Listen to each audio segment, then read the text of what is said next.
Well, good morning, good afternoon, or good evening, depending on when and where you're watching this. Welcome to another Festival in a Box 3.0 tasting session. A session with a difference. One of our sessions with a difference in that we're not actually tasting whiskey for this session. We're going to be tasting rum. And we're going to be tasting rum with the person responsible for the bottling of this particular rum. His name is Ollie Chilton from Elixir Distillers, a very good friend of ours. And I'm going to bring him in now, and we're going to discuss rum and the Black Tot, finest Caribbean rum specifically. Mr. Chilton, how are you doing? I'm very good, Eddie. How are you? Yeah, I'm doing okay, actually. Doing okay. Very much looking forward to this session because much as I love talking about whiskey, I also like to talk about other things occasionally, and hopefully the viewers will find something interesting here as well, because rum is definitely on an upward curve, is it not? It does seem to be, yeah, absolutely. It's a growing category. Growing interest already has its own unique audience of rum enthusiasts who are incredibly enthusiastic and knowledgeable. But luckily, I think it also appeals to whiskey drinkers as well. So there's an ever-growing audience for people. Yes. Well, that's what we're here today to discuss, among other things. Obviously, we know each other very well. There'll be, I'm sure, a few of the viewers who know you quite well as well, but there might also be those who have never met you before, to their disappointment, frankly. So perhaps you could describe who you are and what you do at Elixir Distillers. That would be great, and then we can get on with the good bit of the tasting. Yeah, well, I've been described as head of despair, which is probably as good a description of what I do. So I've worked for what is now Elixir Distillers for the last 10 and a half years. I started out at the Whiskey Exchange shop in Vinopolis, working for Sikenda there, and then most recently, obviously, he sold the Whiskey Exchange and has kept Elixir Distillers. We're an independent bottler, so my main job is buying casks of whiskey, sorting through those, selecting them, and then bottling them for either Single Malts of Scotland or our Whiskey Trail label, or one of our other brands like Porterskeg or Elements of Islay. Since 2010, we've also bottled rum.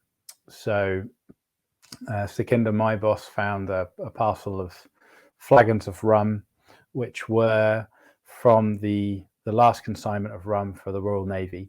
So the British Royal Navy gave rum to every sailor up until July 31st, 1970.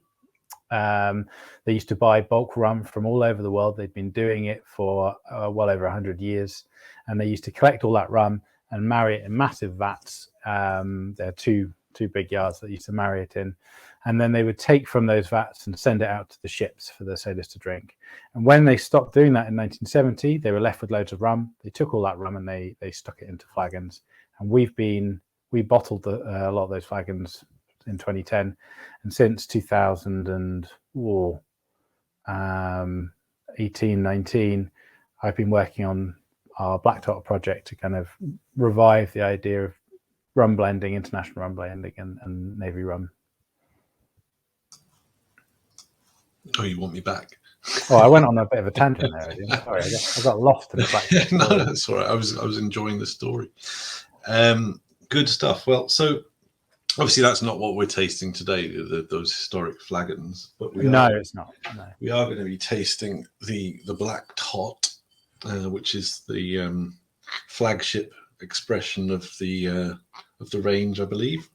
Yeah. So the problem with the flagons was there's a finite number of them. So when they're gone, they're gone. And we realised that in about 2017 that we were going to have a problem when we didn't have any more rum. What would we drink then? We'd have to go back to just drinking whiskey. And, it's nice to have a selection in life, isn't it? So it's nice to have choice. So we started working on a project to create our own blend with the idea that people would hopefully drink it every day, much like the sailors would. But as a style, it's quite different to the Navy rum And what we ended up with is what we call Finest Caribbean. It's a blend of Jamaica, Barbados, and Guyana rums, most of which are around 5 years old. There's a small amount of zero-aged Guyana in there that adds a particular flavour. And basically the idea is that we've balanced out these different flavours in the rum so that you get a full kind of journey. I always think of it in terms of whiskey. So my favorite whiskeys, you are a journey on your palate. You start with one thing and it develops, and you can drink that whiskey all night and you're always finding new things. And we were trying to do exactly the same in rum. And I think the best way to do that is by blending different styles. So hopefully for those at home trying this, you're gonna start with those kind of higher estery flavors. There's quite a bit of banana, that kind of thing, and then it builds. It's got a lovely honeyed, rich, kind of sweet body, and then you get these darker demerara notes right at the finish that really kind of carry the flavor through. Mm-hmm. Mm-hmm. So, for us whiskey drinkers, what are the flavors we should be looking out for? You know, what are the key differences? I mean, obviously, the main difference is the ingredient used to make it, and that's going to lead to a very different flavor profile. But as you say, there are elements of flavors in rum that will appeal to whiskey drinkers. And as a whiskey drinker yourself, what are the flavors that you like looking out for? So I think particularly when I'm looking at like Finest Caribbean, I think what I love about rum as a category is the diversity. I always say that whiskey is by far the most diverse category in the amount of flavors you can find. However, the difference with rum is it's the extremities. So if you take Jamaican rum, we use only about 5% in this blend. You tend to get much higher ester rums out of Jamaica. So they tend to carry these banana, really intense fruit flavors. And you don't need very much. It's almost like peaty whiskey. You don't need very much for that to carry into your blend. Traditionally, the Navy would also buy quite a lot of Guyanese rum, which is all made in one place. It's all made in a distillery now called Diamond Distillery. And Guyanese rum, they use demerara sugar, and it tends to be much richer, heavier rums. And for me, I always think of flavors like licorice and treacle. And then the Bajan rums, in this case, we've used rum from Foursquare. If you get a chance to try Foursquare, do. It's absolutely wonderful rum, but very honeyed, very sweet, very elegant. And hopefully, as you're trying this rum, you'll see there's a balance between those three areas. And I find that if you compare that to whiskey, you maybe don't get those exaggerations in whiskey, unless you start looking kind of internationally. So unless you're looking at some of the weird and wacky American stuff, or some of the stuff coming out of Europe at the moment. Mm-hmm. And what about in terms of production? Because obviously a lot of people watching this will be quite familiar with the whiskey making process, and you've obviously got pot stills or column stills, and generally speaking, you stick with either single malt with pot stills or grain whiskey with column stills. Obviously, there's a little bit of variation nowadays. But what about how is rum produced? Is it using pot stills or column stills or a bit of both? Or so both and everything in between, depending on where you go. There's a lot of mixing. So the rums that we use in here are, apart from the Jamaican rum, they are all a mix. So they're all a blend of pot and column. The Jamaican rum is 100% pot still. There are lots of kind of interesting differences in rum production depending on where you go. So, for example, in Guyana, if you're just looking at the stills, probably the most famous mark out of Guyana is Paul Morant. They use wooden pot stills, so a serious reduced copper contact in that case, literally metal bottom, wooden pot. And what that means is you get much heavier styles of spirit. If you look at Jamaica and you're looking at their ferments, they tend to concentrate on the use of natural bacteria, natural yeast, and they, as well as adding in something called dunder, which is basically where you dug a pit and buried things like fruit and all sorts of things, and then you shove that in, and that creates more flavors, more esters. All that's doing is kind of enjoying the natural flora and fauna and creating flavors out of that. So all these different production techniques are used throughout the world of rum. Everything from, as I say, you've got everything from different still setups, quite modern setups, to much more old-fashioned setups, and that means you've got a really diverse range of spirits. Even though largely obviously the base ingredient is essentially sugar, and in the case of Black Tot, we're only using molasses rum, so that's rum that's produced purely from molasses, not from sugar cane or sugar juice. Mm-hmm. Mm-hmm. How many varietals are in terms of sugar cane, sugar juice, as you say? What? Well, so the main ingredients, I guess, you've got sugar juice, so directly from cane, which would normally be agricole rums. You do have sugar syrup as well, which is like a concentrated version of that for transport, and then molasses. You do get rums or things that claim to be rums from sugar beet as well, but I don't think that would be largely considered to be rum. That's frowned upon, is it? Yeah. Good stuff. Well, let's go back to the tasting of this. I mean, it's as you might expect, it's extremely. I don't know what's there's almost a warm, comforting blanket thrown over you as soon as you smell it. Yeah. So it's this particular rum is matured 100% in the Caribbean.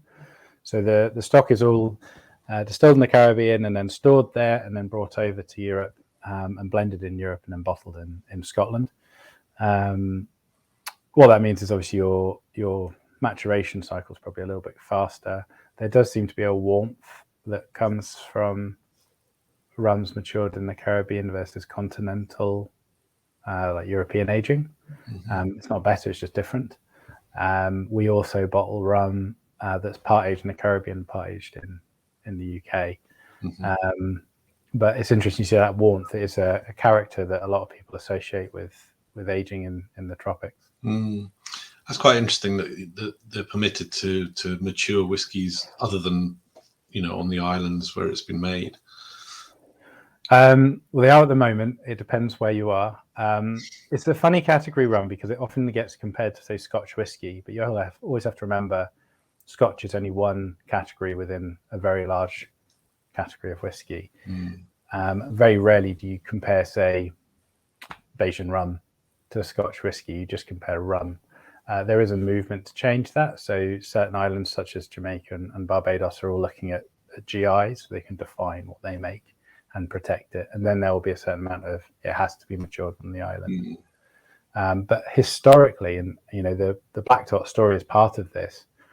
Historically, rum was transported out of the Caribbean and normally to the UK, where it would be matured.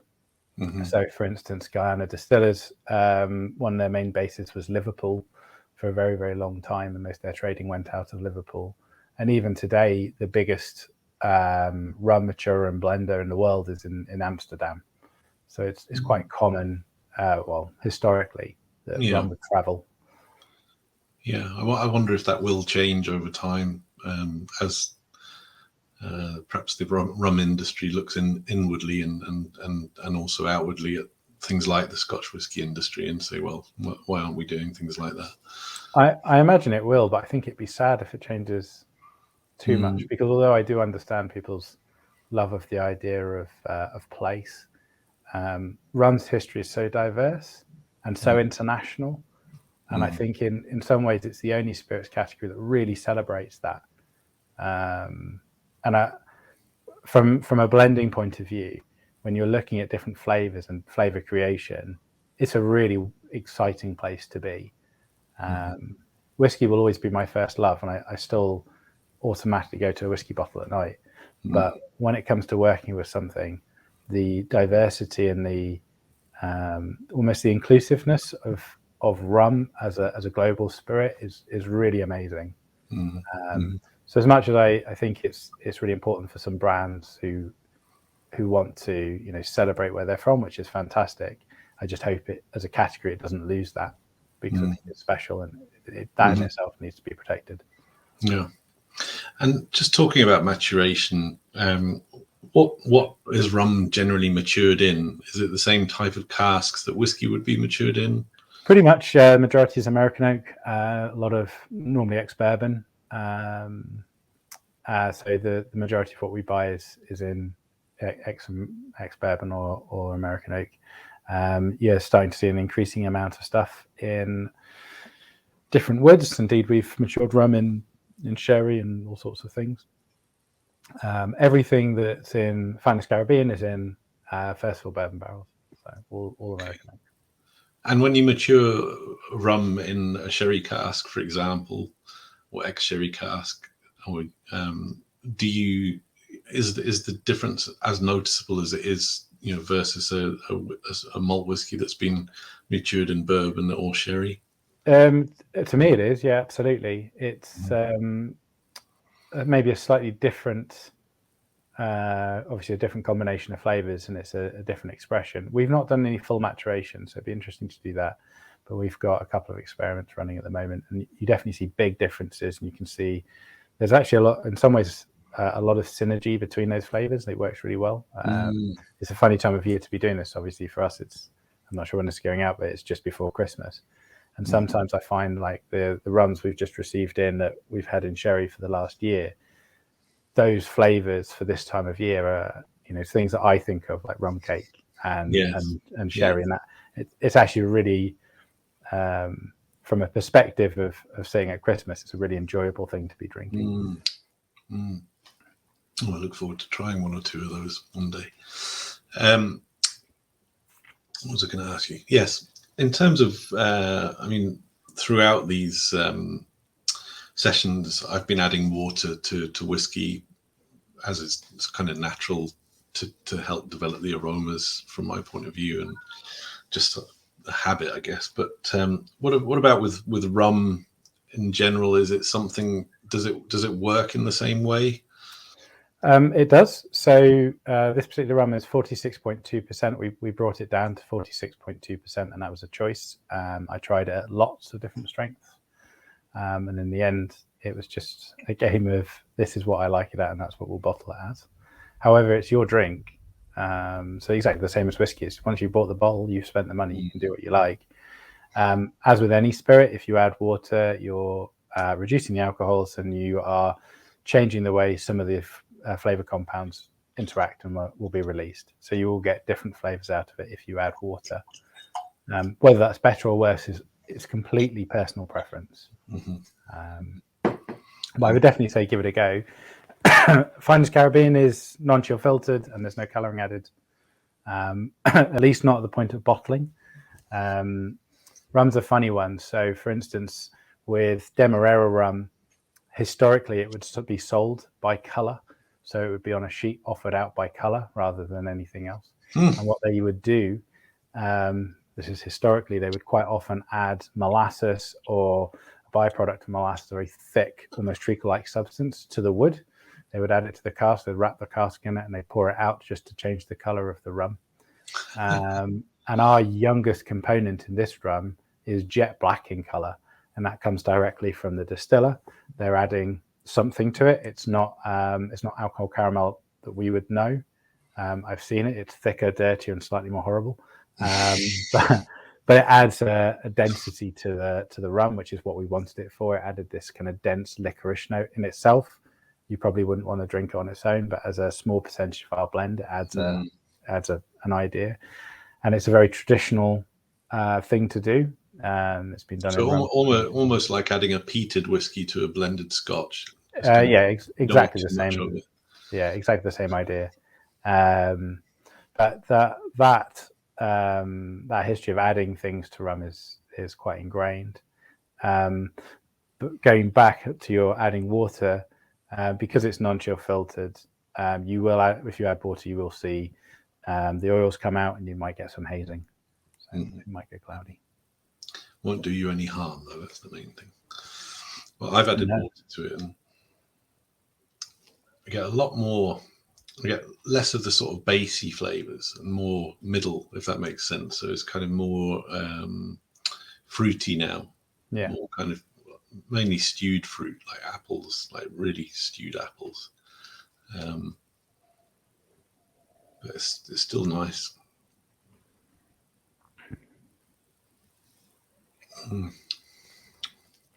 So, in terms of the brand Black Tot, have you got any new or upcoming bottlings that you're going to be releasing in the next year or so? So yes, we've got a few things going on. Obviously, we have our experiments with the stuff in sherry and the like, and we'll be doing things with that towards the end of the year. In 2020, we launched what we call Black Tot 50th anniversary. It was the 50th anniversary of Black Tot Day, which was a blend that we created from a variety of single cask rums. On the back of that, we kept a third of the stock in casks, similar to what the Navy would have done, keeping a third back to keep consistency. We're not looking to keep consistency with our annual blend. So in 2021, we released Master Blenders Reserve, which was essentially a different flavor take on the idea of Navy rum, a much more fruit-forward rum.